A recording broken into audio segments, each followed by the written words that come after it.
यजमान जी कहाँ पहुँचे? महाराजा उत्तानपाद कहाँ गए?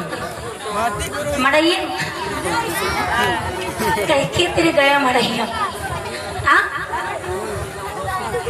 पुरानी मेहरुआ थी, पुरानी मेहरुआ रहा कौन बेचारे का करे।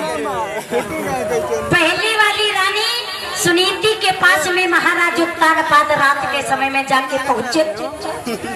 अब भैया ज्यादा दिन के बाद जब पति पत्नी का मिलन होता है सही है, तो हृदय में कुछ अलग ही भाव होता है ना। सही है, सही आज ज्यादा दिन के बाद रानी महाराज उत्तानपाद को जैसे देखती है, राजा घोड़े पर से जैसे उतरे, रानी सुनीति ने देखा हाय हाय मेरे स्वामी जी आ रहे हैं। तो आज रानी अपने पति का सम्मान करने लगी। और आजकल जो पति देव सालों बाद कहूँ आए जाए परदेश चले तो बहु गाल टमाटर तना भूले, ऐसा होता है ना।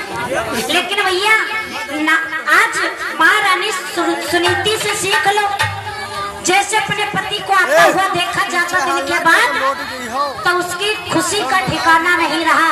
रानी सुनीति ने क्या किया?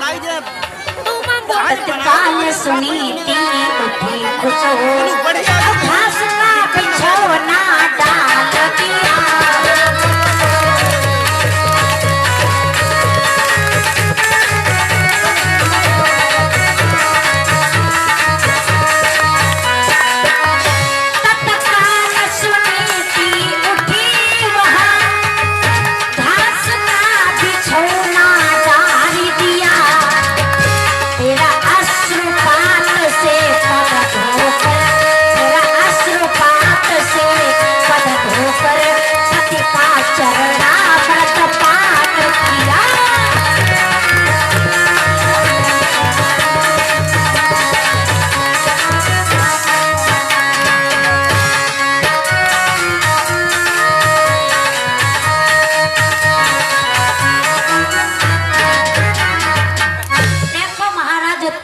जो रहे ये महल में तो बैठते थे राजगद्दी पर, लेकिन भैया जो खेत वाली रानी सुनीति के पास पहुंचे तो इनके पास भैया घास कर रहा है, बिस्तर सूखी घास बिछी हुई थी।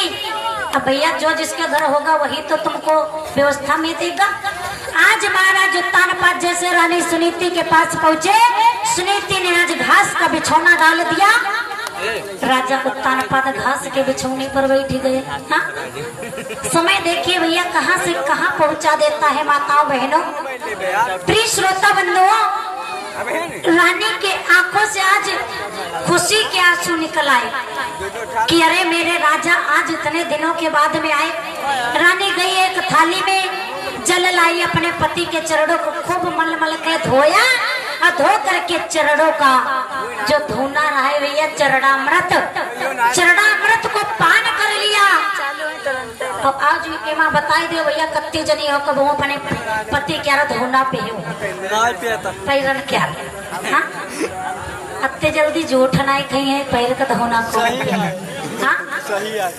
आज भैया सुनीति ने पाँव को धो करके पान कर लिया। राजा उत्तानपाद बड़े प्रेम से कहने लगे रानी मैं सुबह शिकार खेलने गया था, आज रात हो गई, रानी ने दरवाजा बंद कर लिया है, इसीलिए मेरी बात मानो, कुछ रखा हो हमें खाने के लिए दे दो। और रानी के पास रखा था भैया रोज रोज वही जौ की रोटी और नमक खाती थी रानी सुनीति। और भैया गेहूं की रोटी हो तो चली हो जाए, जौ कितना कठोर होता है और जौ की रोटी है कोई खा नहीं सकता, आधी नहीं खा पाओगे। लेकिन प्यारे भक्त सुनीति प्रतिदिन जौ की रोटी खाती थी। आज महाराज उत्तानपाद से रानी सुनीति कहने लगी महाराज यहाँ तो खाने की कोई व्यवस्था नहीं, मैंने जौ की रोटी बनाई थी इसीलिए जाओ, यदि आप कहो तो मैं जाकर ले। आज रानी गई जा करके एक जौ की रोटी लेकर के आई और उसी पर थोड़ा सा नमक लेके महाराज को दे दिया। आज महाराज उत्तानपाद ने जैसे एक कोर तोड़ा, एक कोर तोड़ करके